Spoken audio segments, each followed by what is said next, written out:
Buenos días a todos, bienvenidos a esta celebración, al culto de resurrección. Vamos a iniciar enfocándonos, concentrándonos en este culto tan especial, escuchando el preludio.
El primer día de la semana, muy de mañana, vinieron al sepulcro trayendo las especies aromáticas que habían preparado y algunas otras mujeres con ellas, y hallaron removida la piedra del sepulcro, y entrando, no hallaron el cuerpo del Señor Jesús. Aconteció que, estando ellas perplejas por esto, he aquí se pararon junto a ellas dos varones con vestiduras resplandecientes, y como tuvieron temor y bajaron el rostro a tierra, les dijeron: ¿Por qué buscáis entre los muertos al que vive? No está aquí, sino que ha resucitado. Vamos a orar. Señor, eres un Dios vivo, Padre, y cada día corroboramos el que tú vives, Señor, y el que estás aquí con nosotros. Gracias, Padre, por este día tan especial, porque recordamos que tú eres el Dios de los milagros, el Dios de los imposibles, Señor, el Dios de todo amor, el Dios en el que no importa qué circunstancia ni qué es lo que estemos viviendo, no importa qué tan difícil, Señor, sea nuestra situación, tú vives, Señor, estás con nosotros, nos muestras tu poder, Señor, y nos muestras tu gloria todos los días. Gracias, Señor, y alabado seas por esto, Padre Santo. Dedicamos este culto a ti, Señor, y nada más a ti. Y queremos, Padre Santo, que este día sea un día especial, en donde podamos recordar y celebrar, Señor, que tú eres un Dios vivo, un Dios verdadero y un Dios que está con nosotros hoy y siempre. Amén.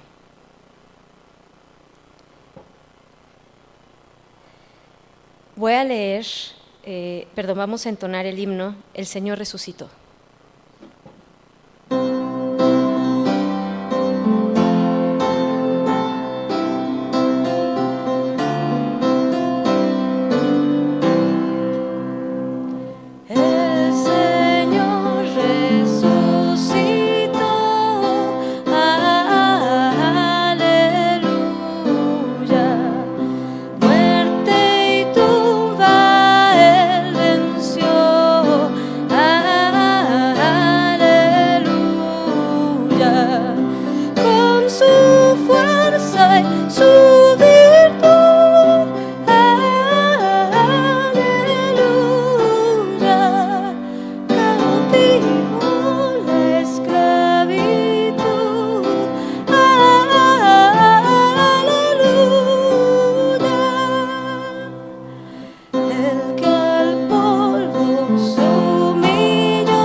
hermanos, el Señor vive y el Señor ha vencido la muerte.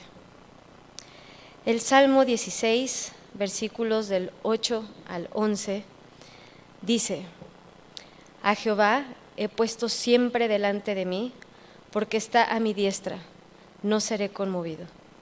Se alegró por tanto mi corazón y se gozó mi alma. Mi carne también reposará confiadamente. Porque no dejarás mi alma en el Seol, ni permitirás que tu santo vea corrupción. Me mostrarás la senda de la vida. En tu presencia hay plenitud de gozo, delicias a tu diestra para siempre. Y en esta actitud vamos a entonar el himno A ti la gloria.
Así es, hermanos, al Señor sea la gloria.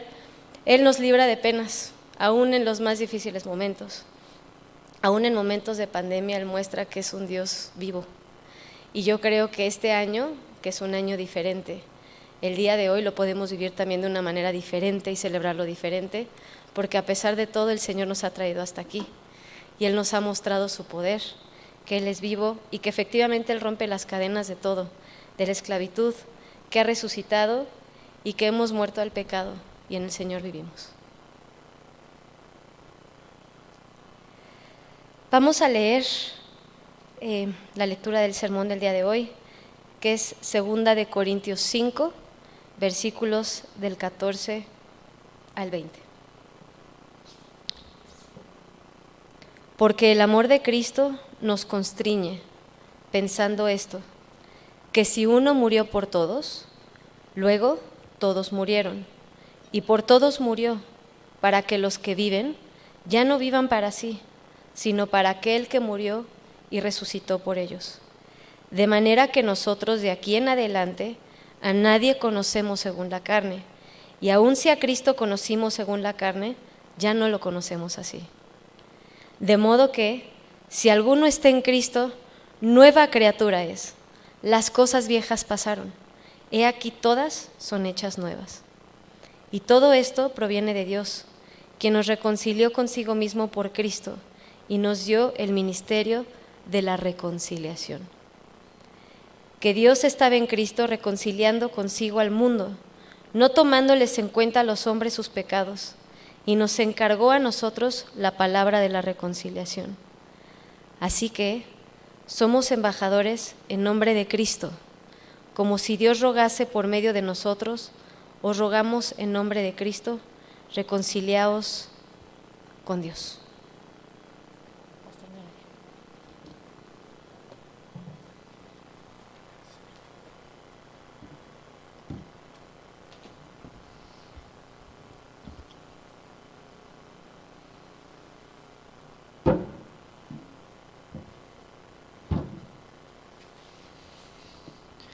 Familia, buenos días.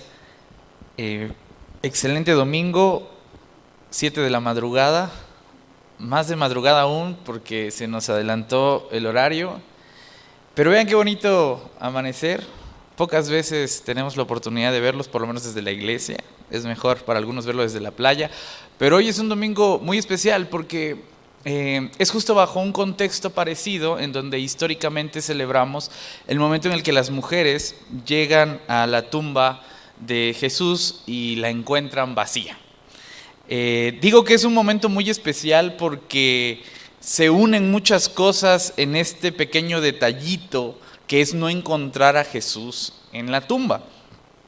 Particularmente esta última frase que nos va a decir el libro de Corintios, que dice, porque el que está en Cristo es nueva criatura, he aquí todas las cosas son hechas nuevas. Y ese es un texto que conocemos de mucho tiempo porque creo que lo repetimos, nos lo enseñan, es muy bonito, dice algo a nuestra vida, pero va dentro de un contexto muy importante para que esto resalte todavía mucho más. Y es este punto, el hecho de qué viene después de la cruz. Por eso hoy titulamos Después de la cruz.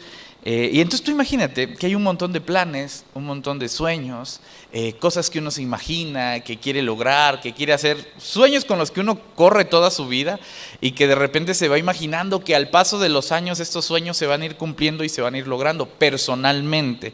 Todos hemos tenido estos sueños, todos hemos tenido estas aspiraciones que de repente se pueden encontrar o chocar con algo que le llamamos la cruz. Lo que dijimos el día viernes acerca de la cruz es que es ese momento en el cual el sufrimiento, el dolor, la tragedia o alguna situación complicada llega a nuestra vida y entonces se representa una cruz en nosotros. Entonces vamos en la vida caminando tranquilamente y de repente llega una cruz. ¿Qué quiere decir esto? Que de repente pasan cosas que quizá no están presupuestadas, que no queríamos, que no soñábamos, que no imaginábamos y por supuesto que no queremos, que aparentan truncar los planes o los sueños que nosotros podamos tener.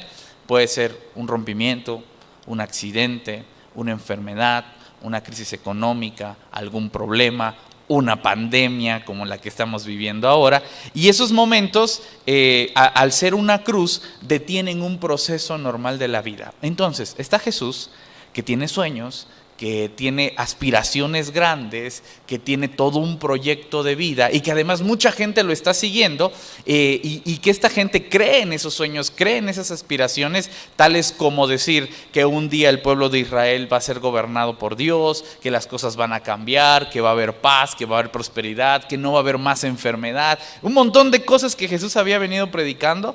Algunos hasta económicamente le hablaban a Jesús y le decían, oye Jesús, pues yo ya he invertido todo aquí en el ministerio, ministerio, ¿no?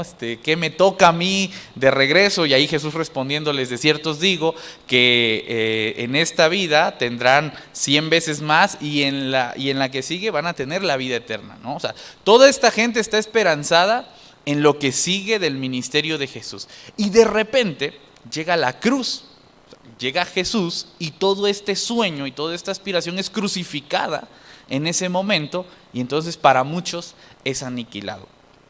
Con resignación, la gente y los seguidores de Jesús pasan todo un sábado meditando, pensando, asimilando, entendiendo, reorganizando sus ideas, tratando de reinterpretar todo lo que les dijo Jesús y diciéndose: ¿qué pasó con todo ese mensaje, con todo ese ideal, con todos esos sueños, con todo eso que planteamos, todo eso en lo que invertimos? ¿Qué pasa después de la cruz? Esa es la pregunta que hay en todos, y que cada vez que cada uno de nosotros sufre o que tiene algún problema o que algo se ve truncado, seguramente nos preguntamos: ¿qué viene después de esta tragedia? ¿Qué viene después de estas cosas difíciles? Y en este momento en particular, mucha gente, quizá todos nos preguntamos: ¿qué viene después de esta pandemia, de esta situación que estamos viviendo?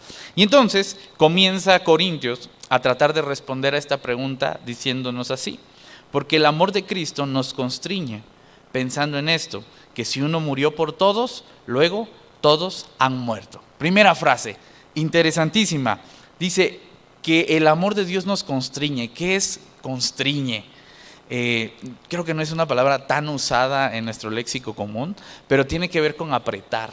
Tiene que ver con apretar. Si alguien te abraza muy fuerte, te está apretando, pero la idea va a que te mueve a hacer algo, te obliga a hacer algo. Esa es la idea de que te constriñe. Entonces, cuando habla de que el amor de Dios nos constriñe, lo que nos está diciendo es que nos apapacha tanto, nos aprieta tanto, que nos obliga a hacer alguna cosa. ¿Qué cosa? Bueno, primero, a moverse, a continuar, a seguir después de. Es ese momento en donde tú ya no quieres nada, crees que ya nada va a salir, es más, ya ni esperanza tienes en eso que estás haciendo, pero de todas maneras lo estás haciendo. De todas maneras, algo te mueve a seguirlo haciendo, y uno dice: ¿pero por qué? Ese momento agonizante en la vida de unas personas en donde están a punto de perder la vida y dicen: pero yo quiero seguir viviendo, y algo los mueve a dar un último esfuerzo, un último aliento y a seguir adelante.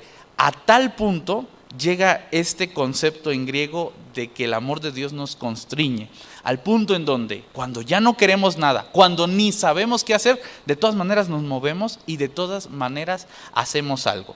Después de una cruz en la vida personal de cada uno de nosotros, lo que viene es el amor de Dios que te constriñe. O sea, no te quedas ahí. No hay forma de que una persona que ama a Dios y que Dios por supuesto lo ama a él o a ella, se quede parado en un solo lugar, porque este amor constantemente te obliga a hacer algo. ¿Qué cosa? Insisto, a veces ni sabemos qué estamos haciendo, pero no nos quedamos ahí detenidos, seguimos avanzando por ese amor. La siguiente frase tiene un punto teológico bastante fuerte, porque dice: si uno murió por todos, luego todos murieron. Y entonces empieza una alegoría cristiana esencial para comprender la resurrección. Todos los que hemos creído en Jesús creemos en la muerte y en la resurrección de Jesús, ¿cierto?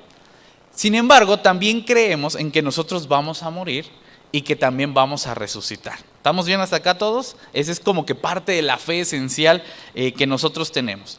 Pero lo que a veces se nos pasa de la mente es que este acto en un primer paso ya llegó, ya sucedió, ya morimos y ya resucitamos. Lo que viene después es el complemento a esta situación, pero insisto, este punto doctrinal ya sucedió, y es lo que está tratando de marcar la carta a los Corintios. Dice: si uno murió por todos, luego ya todos han muerto. Entonces nos empezamos a asimilar al concepto de Jesús. Si Jesús ya murió, todos nosotros morimos juntamente con Él, va a decir Pablo después en Romanos. Y si Él resucitó, todos nosotros resucitamos juntamente con Él. Esa es la alegoría de la doctrina cristiana, que si Él ya murió y ya resucitó, entonces nosotros ya morimos y ya resucitamos. Por eso Jesús le decía ya a Nicodemo en aquellos tiempos cuando iniciaba el ministerio: nadie que no haya nacido de nuevo va a poder conocer a Dios. No se puede, tienes que nacer de nuevo. Y entonces el mismo Nicodemo se sacaba de onda y decía, pero ¿y si yo ya estoy grande, cómo regreso al vientre de mi mamá? Sencillamente, uno muere y uno vuelve a nacer en esta metáfora cristiana de la resurrección y muerte de Jesús. Si Él murió, ya todos morimos y por lo tanto ya todos resucitamos. Entonces, ¿qué es esto de la resurrección? La resurrección comienza a ser un entendimiento espiritual de la vida de la persona. Es como el despertar de una persona que comienza a ver el mundo ya no solo de manera carnal. Ahora, ¿qué es la manera carnal? No es la manera física. Cuando decimos carnal no nos referimos a lo físico, sino nos referimos a todo aquello que hace que nuestro corazón vea el pecado, vea las cosas negativas, vea el odio, vea el rencor. Y cuando hablamos de lo espiritual, hablamos de cuando nuestro corazón busca hacer el bien en lugar de hacer el mal. Busca a Dios, busca la reconciliación, busca la paz, busca el amor. Este despertar, esta resurrección que tenemos los seres humanos, es el punto en el cual nos diferenciamos para dejar de ser una persona y comenzar a ser una nueva persona. Entonces, cuando morimos, ¿a qué nos referimos? A que vamos dejando atrás a ese ser humano que ve todo desde la parte carnal, que ve todo desde lo malo, desde la negatividad, desde el caos, desde la opresión, desde la violencia. Y resucitamos viendo el mundo desde la paz, desde el amor, desde la esperanza, desde la fe. Ante cada situación, cada uno de nosotros puede hacer un test de cómo estamos, ¿no? O sea, es como si alguna vez vieron la película de Lilo y Stitch y se dan cuenta cuando Lilo está dibujando a Stitch y le pone una rayita aquí en la cabeza y le dice 90% maldad y 10% bondad. Bueno, un test parecido podemos hacernos a nosotros mismos ante cada situación. Nos dibujamos a nosotros, estamos ante un problema y entonces según cómo vayamos reaccionando a ese problema, podemos irnos dando cuenta qué tanto de nosotros hace falta que muera. Pero también podemos darnos cuenta qué tanto de nosotros ya es una nueva persona. Ante una situación, una evaluación, y entonces podemos ir viendo cómo vamos avanzando. Porque el problema de no hacer esto es que podemos decir, ¿creemos en Jesús? Y todos decimos, sí. ¿Ya somos cristianos? Sí. ¿Ya somos salvos? Sí. ¿Somos espirituales? Sí. O quizá alguien dice no, y capaz que hasta sí lo es. El problema de no analizar nuestra vida constantemente, y es de hecho el centro del culto, pues, el acto de reflexión interna siempre, es que a veces no nos damos cuenta qué tanto vamos avanzando en este proceso de muerte y resurrección. Y en esta fecha muy especial, que es la resurrección de Jesús y que celebramos este momento de resurrección, es el momento más indicado para que todas las personas, háganse llamar cristianos o creyentes, tengan la oportunidad de reflexionar qué tan muertos están y qué tanto han resucitado. Porque si Jesús murió, morimos juntamente con Él.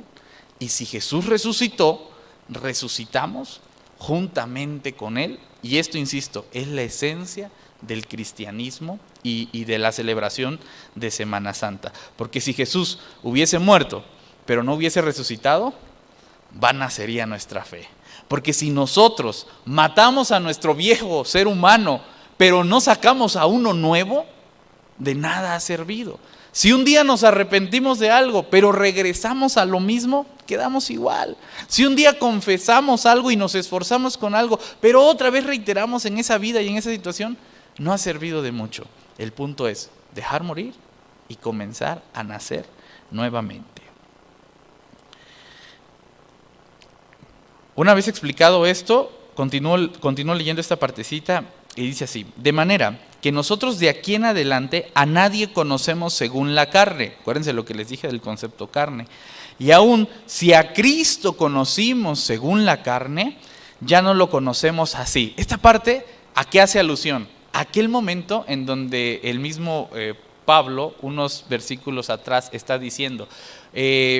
porque algunos predican a Cristo ya sea por contienda o por vanagloria, pero de todas maneras Cristo es predicado y eso es lo que importa. ¿Sí se acuerdan de esa frasecita? Bueno, ¿qué quiere decir que prediquen a Cristo por contienda o por vanagloria? Que lo están predicando según la carne, pues. O sea, que hay algo en su corazón que no es la mejor intención, que no viene de un acto espiritual, pero que igual se está promoviendo. Hay muchas personas que han conocido a Jesús según la carne. ¿Qué puede ser otra cosa según la carne? Que te obligan a ir, ¿no? Que te lo meten desde chiquito aquí en la cabeza, pues, de que Jesús, Jesús, Jesús. Y uno ni idea tenía, pero pues ahí estaba.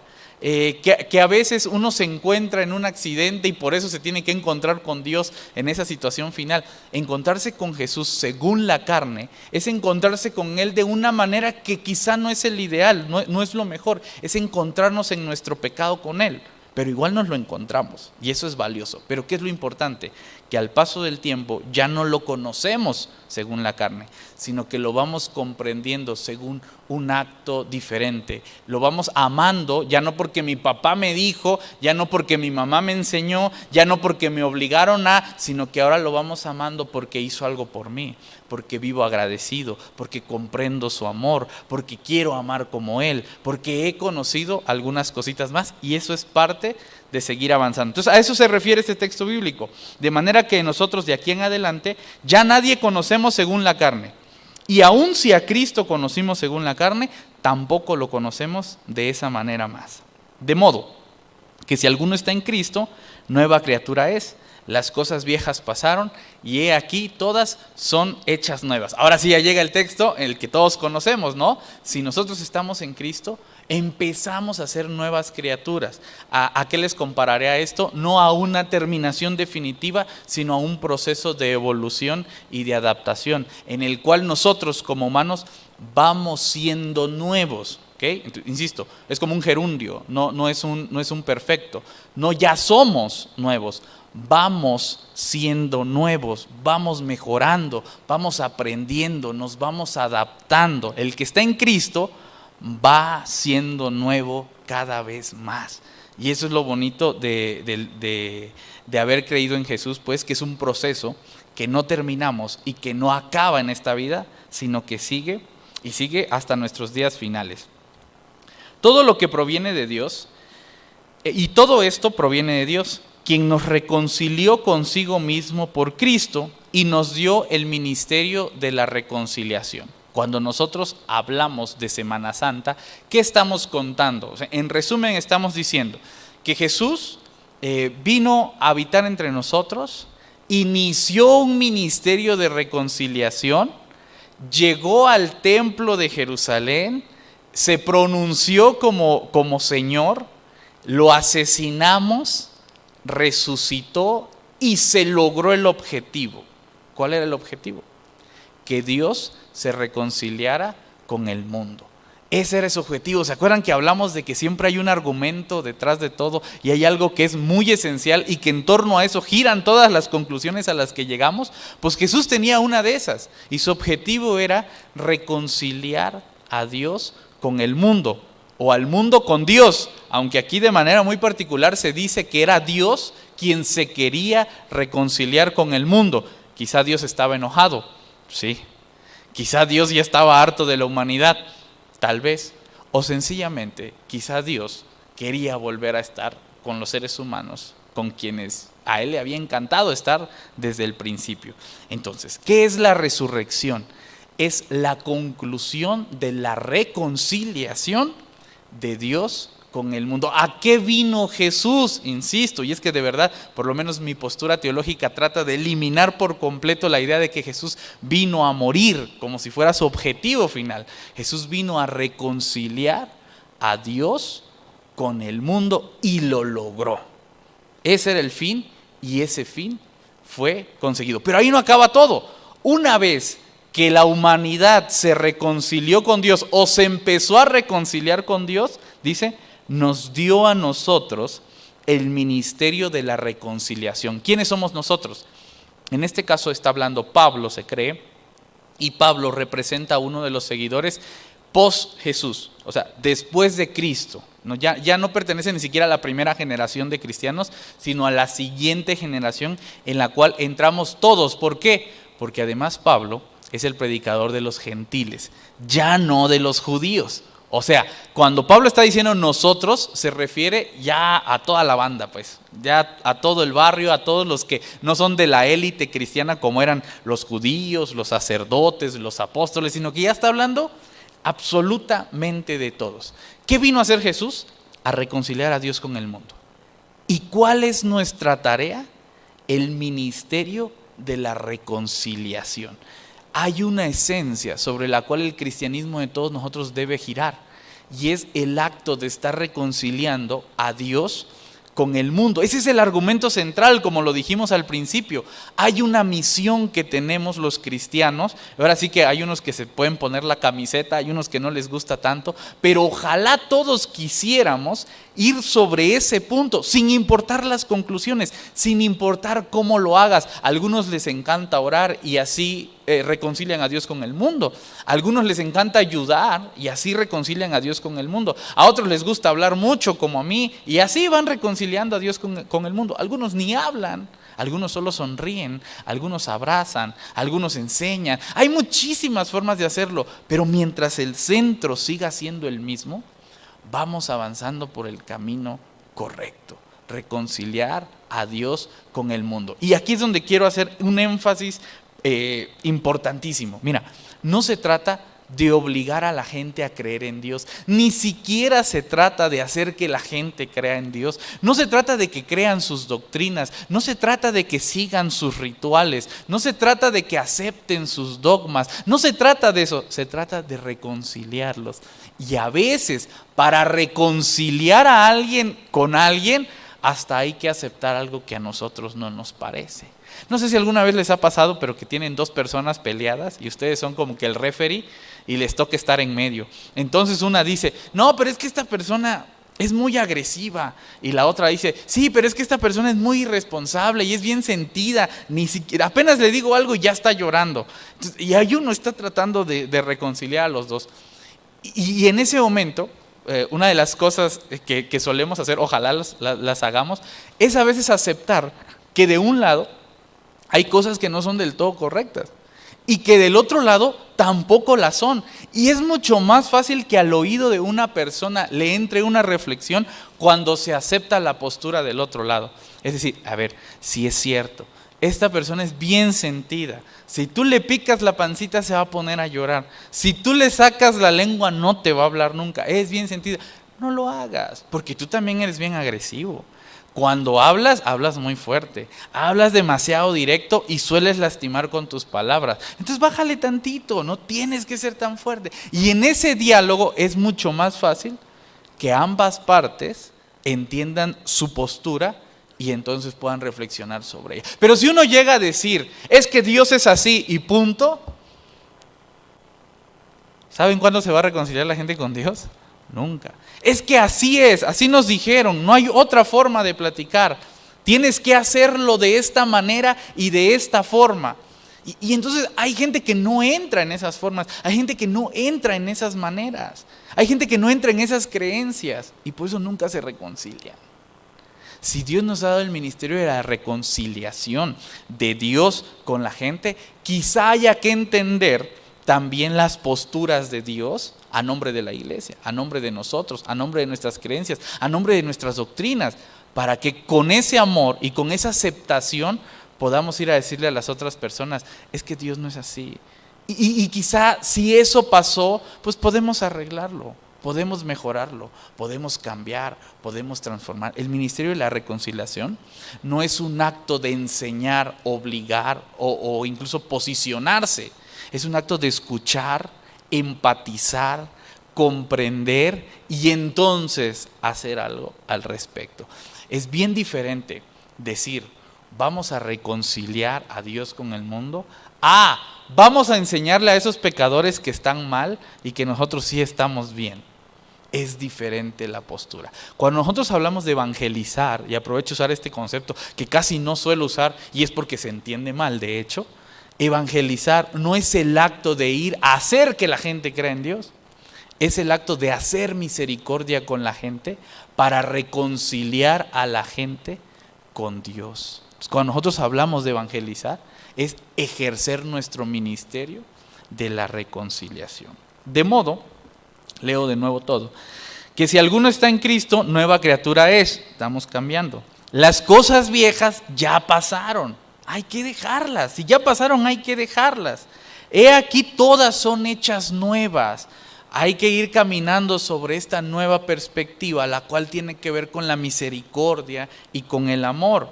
Todo esto proviene de Dios, quien nos reconcilió consigo mismo y nos dio el ministerio de la reconciliación, porque Dios estaba en Cristo reconciliando consigo mismo al mundo, no tomándoles en cuenta a los seres humanos sus pecados, y nos encargó a nosotros la palabra de la reconciliación.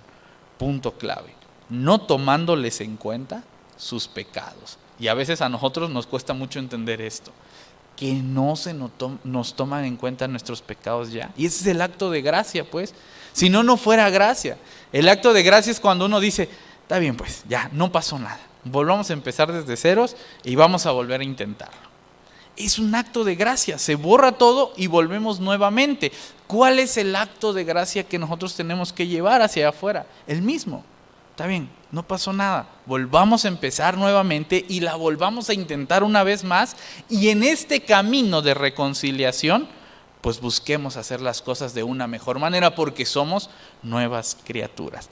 Esto lo digo, sí, claro, para hacerlo con otros, pero personalmente hacerlo con uno mismo. Porque a veces somos nosotros los que más nos juzgamos cuando cometemos un error. Porque a veces somos nosotros los que más nos alejamos de Dios porque nos sentimos culpables. Porque a veces somos nosotros los que más nos sentimos inmerecedores de Dios y hasta nos hacemos chiquitos delante de Él, cuando es el mismo Dios quien nos dice, no pasó nada. Volvamos, vuelve a resucitar, vuelve a ser una nueva persona y sigamos caminando en esta reconciliación. ¿Ok? Somos nosotros los que más nos saboteamos. Y de eso trata la resurrección, de no permitirte a ti mismo quedarte en la tumba. Y es lo que hace el amor de Dios, te constriñe para que sigas adelante a pesar de lo que tú estás sintiendo de ti mismo y de lo que tú hiciste. Terminamos. Así que somos embajadores en nombre de Cristo, como si Dios rogase por medio de nosotros. ¿Alguna vez se han imaginado a Dios rogar?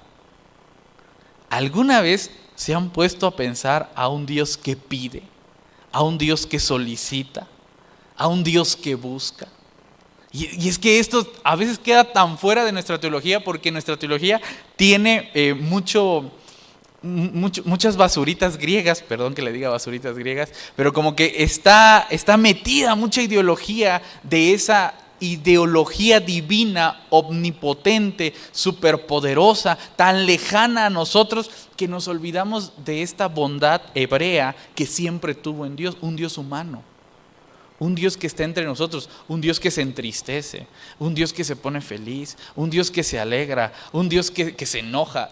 Todo esto que está pasando es muy, muy humano, muy entre nosotros. Dios tratándose de ser humano es muy de un Dios entre nosotros. Y de repente nuestra cabeza no quiere a ese Dios, no le gusta a ese Dios, porque siente que ese Dios es muy, muy débil, siente que ese Dios no es confiable, siente que ese Dios es muy cambiante.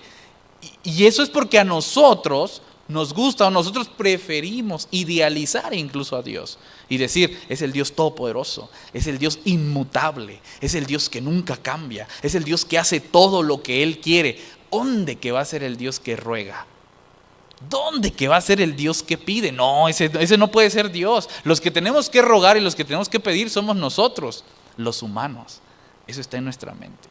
Cuando lo que nos trata de decir la Biblia es todo lo contrario. Ese Dios que está allá en las alturas no estima eso como lo más importante. Quizá tú sí, pero Él no. Lo que Él estima como algo importante es el acto de misericordia, de dejar ese lugar, bajar, habitar entre nosotros y si es necesario por amor, entonces dar la vida. Y si es necesario por amor, entonces dar su divinidad. Y si es necesario por amor, entonces ceder y amar a los demás. ¿Para qué? Para reconciliarnos. Y entonces cuando nosotros decimos, cuando la Biblia dice que Dios está rogando por medio de nosotros, es que a Dios le importa muchísimo más la relación entre Él y nosotros que incluso su omnipotencia, su divinidad, su todo eso que tú le has atribuido y que te encanta tanto de Dios, a Dios le importa más el cómo se relaciona contigo, que todo ese trono, que todas esas riquezas, que ese mar de oro y ese mar de cristal, que nosotros soñamos con ir allá, y que Él dice, pues, yo no quiero estar allá, yo de hecho quiero estar aquí con ustedes. La diferencia entre uno que aspira a llegar y el otro que aspira a estar entre nosotros es la mayor enseñanza que un Dios nos puede dar. Que lo más importante es lo que vivimos aquí, cómo nos llevamos, cómo nos relacionamos, cómo nos reconciliamos. Pero la conclusión está en que este acto en el cual Dios ruega, lo hace a través de nosotros. No lo hace Él directamente, ya lo hizo en su tiempo, pero el eco de eso lo hace a través de nosotros. Cada vez que tú hablas con una persona acerca de Dios, que suene a que Dios quiere reconciliarse con esa persona. Repito, cada vez que tú hables de una persona con Dios, que suene a que Él quiere reconciliarse con esa persona, que no suene a que Dios está enojado, que no suene a que Dios lo está regañando, que no suene a que Dios lo está excluyendo porque pues Él no es cristiano, que no suene a que Él no tiene la verdad y nosotros sí, que no suene a nada de eso, que suene, que se sienta a que Dios le está diciendo, por favor, dame una oportunidad, déjame enseñarte de qué se trata mi amor. Déjame mostrarte cómo te quiero. Déjame enseñarte cómo te he cuidado. Déjame pedirte, por favor, que regreses conmigo. Si cada vez que nosotros hablamos de Dios al mundo sonara a eso, miles de personas hubiesen llegado a los brazos de Dios. Si cada vez que nosotros hablamos de Dios al mundo sonara menos a nuestra iglesia, menos a nuestra doctrina, menos a nuestra creencia, menos a nuestra verdad y más al amor de Dios por la gente, créeme, la gente quisiera por lo menos escuchar algo de Dios. Estaba el proyecto de Jesús y su proyecto era reconciliar a Dios con el mundo. Y en medio del proyecto, la cruz. Y parece que ha arruinado el proyecto, pero no. Al contrario, lo ha consolidado, porque después de la cruz siempre viene una resurrección, un acto de reconciliación. En ese momento Dios pudo haber dicho, hasta mataron a mi hijo, se acabó. Y todo lo contrario, dijo, Padre, perdónalos porque no saben lo que hacen. Un acto de reconciliación en el momento más crítico de su vida. Ese es el verdadero mensaje cristiano. Y si hay algo a lo cual yo invitaría a la gente a creer, es en ese Jesús. En el Jesús que está reconciliando al mundo con Dios. Y es al que te invito a que podamos enseñar a nuestra familia, a nuestros hijos, a nuestras parejas, a nuestros vecinos, a nuestra comunidad y a nuestra iglesia también. Te voy a invitar a que tú inclines tu rostro ahí donde estás y que pensemos en alguna persona que quizá necesita reconciliarse con Dios. Alguna persona que esté enojada o que quizá no esté enojada pero no tiene una buena relación con Dios. Y que nos imaginemos cómo sería tratar de reconciliar a esas dos personas. A Dios hablando con esa persona, a uno reclamándole y al otro también diciendo su parte. Y cómo nosotros como intermediarios, como los ministros de la reconciliación, vamos a buscar llegar a un acuerdo entre esas partes, de tal manera que después de ese diálogo ellos dos se puedan dar la mano. Piensa en alguien que necesite reconciliarse con Dios. Y oramos. Padre,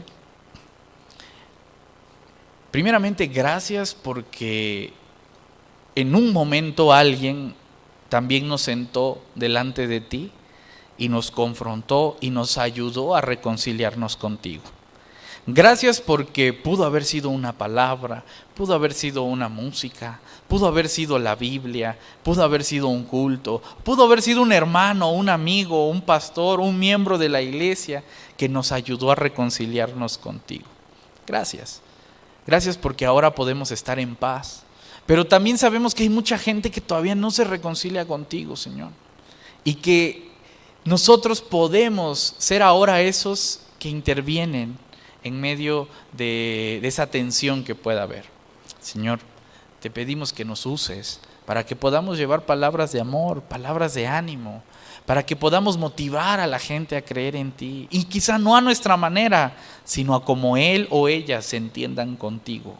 Señor, tu obra en el corazón de estas personas, porque hay mucha gente que necesita escucharte. Hoy hay muchas predicaciones de muchas cosas que tú has hecho y pocas de las que nosotros hacemos gracias a lo que tú hiciste por nosotros.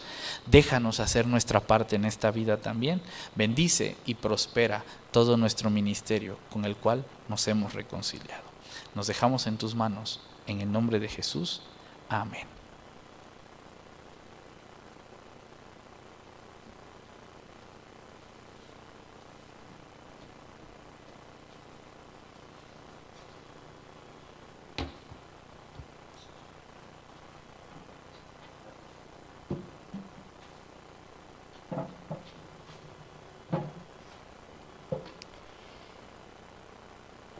Pastor, gracias a Dios por tu vida, por tu palabra, y porque nos animas a seguir meditando y a seguir trabajando en esta reconciliación nuestra y de todos los que están alrededor nuestro con el Señor.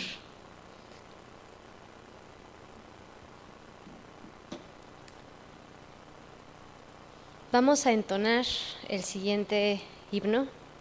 Creo que muchos de nosotros lo conocemos bien. Es el himno Porque Él vive. Así que vamos a entonarlo desde casa, aquí en la iglesia, entonemos ese himno, meditemos en su letra, porque el Señor vive.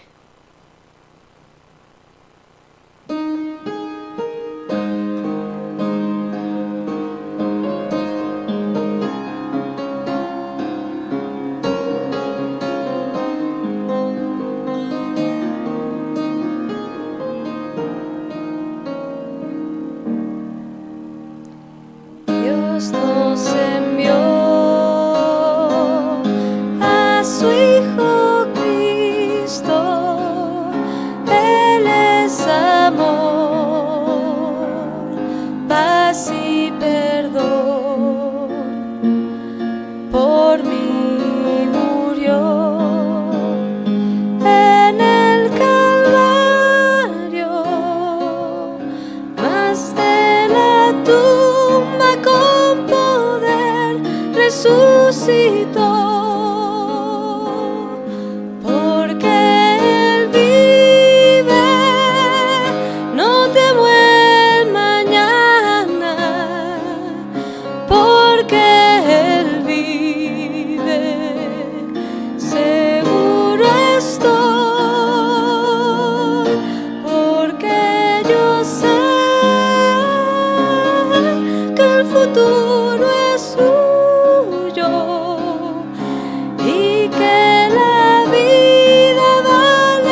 Les invito a todos a que podamos pensar en esa persona a quien quizá necesite reconciliarse con Dios y poder darle la bendición a esa persona. Inmediatamente después de hacerlo, poder hacer algo con él o con ella. Un abrazo, una sonrisa, una palabra, algo que lo reconcilie con Dios. Oremos. Que el Señor te bendiga y te guarde. Que el Señor haga resplandecer su rostro sobre ti. Que el Señor tenga de ti misericordia y que ponga en ti paz. Amén. Vamos a ver un video y escuchar el postludio a través de este video. Y les invitamos a reflexionar en este postludio.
Familia, pues qué gusto que nos hayan acompañado el día de hoy en este domingo de resurrección.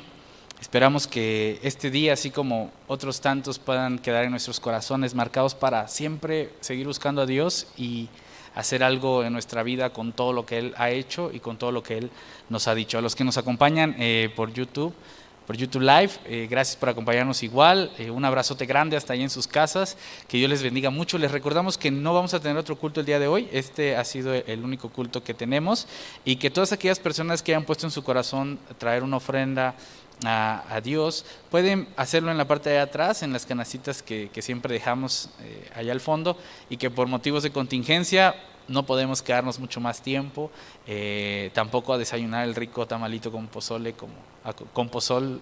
como acostumbrábamos, con chocolatito caliente, así que será el siguiente año si Dios lo permite. Un abrazo grande, que Dios les bendiga y estamos viéndonos y abrazándonos.